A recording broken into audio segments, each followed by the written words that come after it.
military intelligence, and I'll get back to that because this is my grandson James, and my other grandson Philip was very instrumental in getting the gold medal for the 442 and the 100th Infantry Battalion separate and the military intelligence, and they will probably sometime this summer or in the spring they will probably have a big program in Washington D.C. for the awarding of the gold medal. That's the highest civilian award. In fact, I think if my memory serves me correctly, the first gold medal was awarded to President George Washington. So that's a very high civilian award. Let me just tell you about, reading the JACL, I noted that you had the FBI come here.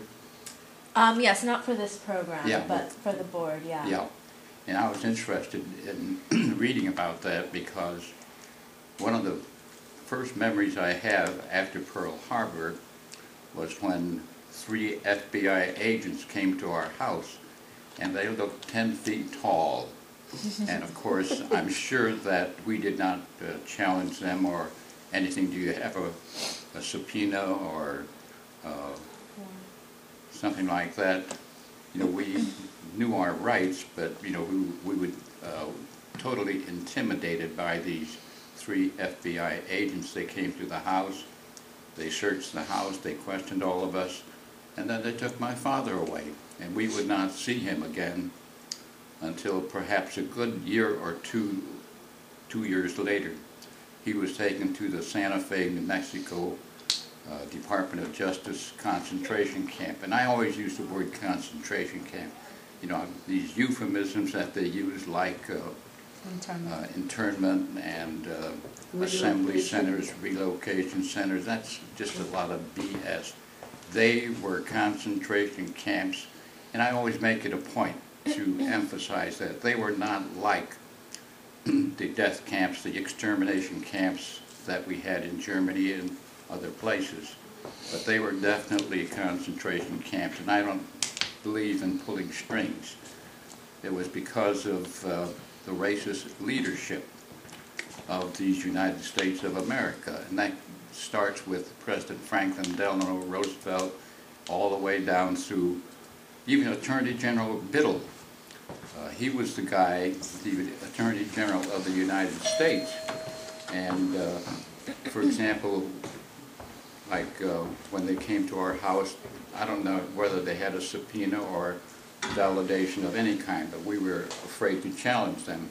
And Attorney General Biddle didn't really enforce it, that you know, in order to search, unreasonable search and seizure like the Fourth Amendment, you know, it wasn't abided by. And that was the first step in putting us into America's concentration camps. Let me just tell you a little bit about the military service of the Japanese Americans. When Pearl Harbor occurred, December 7th, about 5,000 young Japanese American men were already in the service. And when I say that in the service, the only branch of the service that they could serve in was the United States Army. The Navy, the Marine Corps, the Air Corps, the Coast Guard, they would not accept Japanese Americans. And so the only branch that they could serve in was the United States Army. And most of them were treated very well. They were just like any other American. They were not segregated. They were in installations and Army Corps just like any other American, except when Pearl Harbor occurred, not all of them, but many of them were simply summarily discharged simply because of their ancestry. Not all, but a good many of them were summarily discharged simply because of their ancestry. And many of the guys were stationed in the West Coast, at Fort MacArthur, San Pedro, California, Fort Lewis, and so forth on the West Coast. And if they were not discharged, many of them were had their weapons taken away from them, and they were transferred to interior camps. Let me just give you one example of how some of them were treated. President Roosevelt was visiting Fort Riley, Kansas, I think. And there are maybe 100 Japanese American servicemen at Fort Riley, Kansas. So what they did, they rounded up all the Japanese Americans, put them in a barrack, and then had machine guns trained on that barrack so that they would not assassinate President Roosevelt or whatever they thought. But that was one of the things that happened to some of the men when they were stationed in the United States Army. And they were always under a cloud, so to speak. That there was a book written by Dr. Shirley Castelnuovo, Soldiers of Conscience, and these were men who might have been very upset when something like that occurred, and they might object to it. And they were, in some cases, court-martialed and given stupid sentences like 30 years and so forth. Many of them, of course, received pardons after the war. But the military service is so important. For example, redress and reparations. I doubt very much whether that would have happened without the military service of Japanese Americans. And in time, what they did, they changed our status from 1A, 4A, or whatever, to 4C. That's enemy alien. They classified us as enemy alien, and that upset a good many people, and particularly the JACL. And the JACL had always asked that the military be given to us to get service so that we could serve and prove our loyalty. And so finally, after much concern and much debate, they finally decided to form a segregated infantry unit composed entirely of Japanese Americans. And they sent teams of Army specialists to various relocation camps and to Hawaii to encourage volunteers. And of course, when they went to Hawaii, they had been treated a little differently. They were not rounded up and put into concentration camps. So when they went to Hawaii, a good 10,000 or more young men volunteered. And of course, they could not take them all. Now, when they went to the 10 concentration camps, their response was very different, and of course, you could understand why. So approximately maybe 1,200 guys volunteered from the 10 concentration camps. I volunteered along with 4 good friends. And I might add that 2 of them were killed in action rescuing the Lost Battalion. I don't know whether you've heard of the Lost Battalion, but 2 of my buddies were killed in action rescuing the Lost Battalion.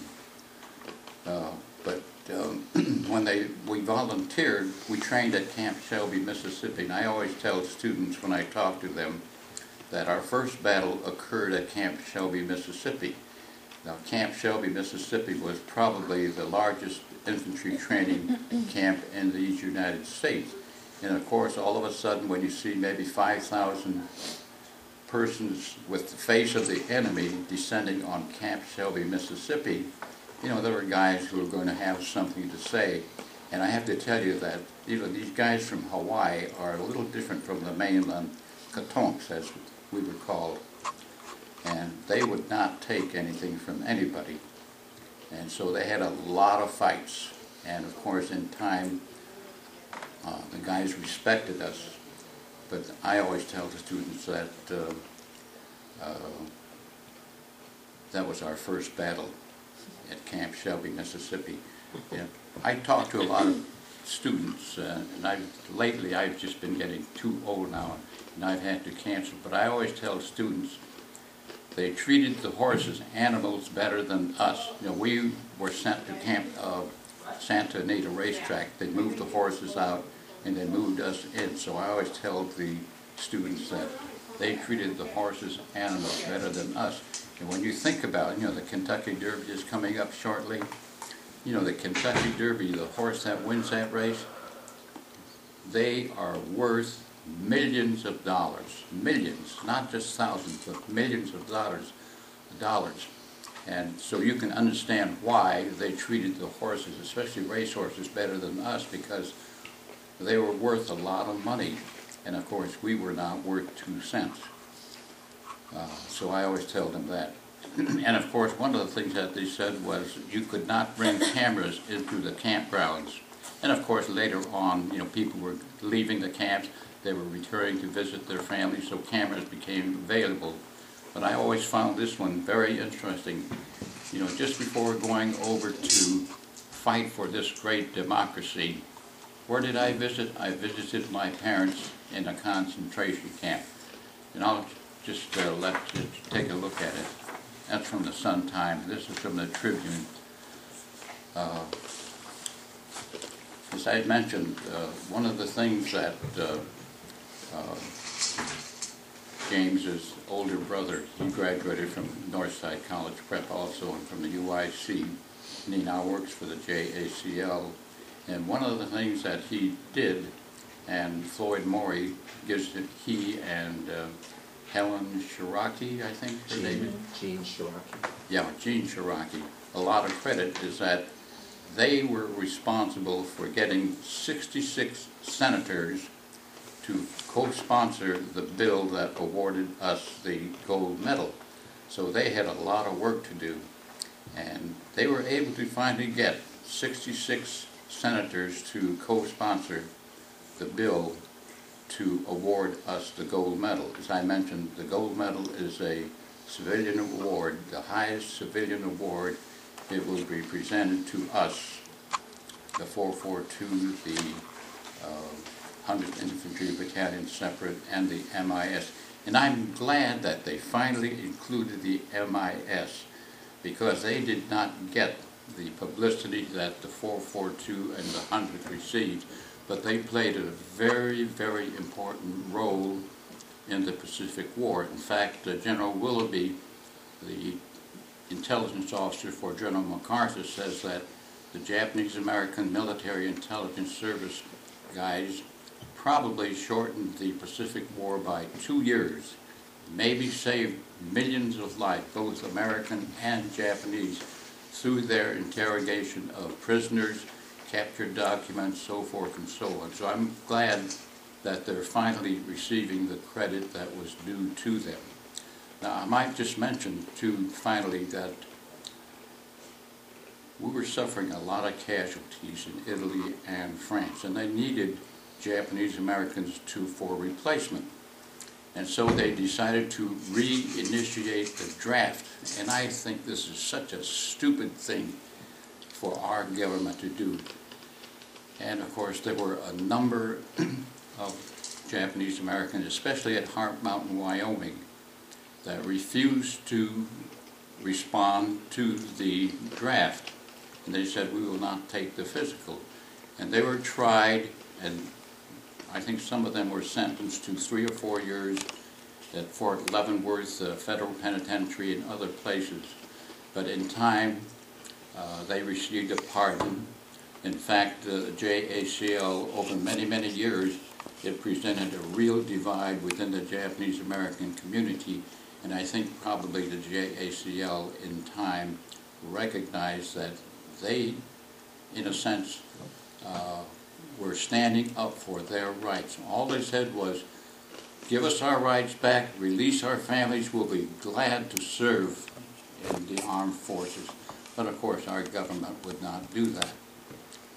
Okay, but if you have questions about military intelligence or Japanese American service in the military, you can always ask questions. Thank you. Does anyone have any questions? Thank you.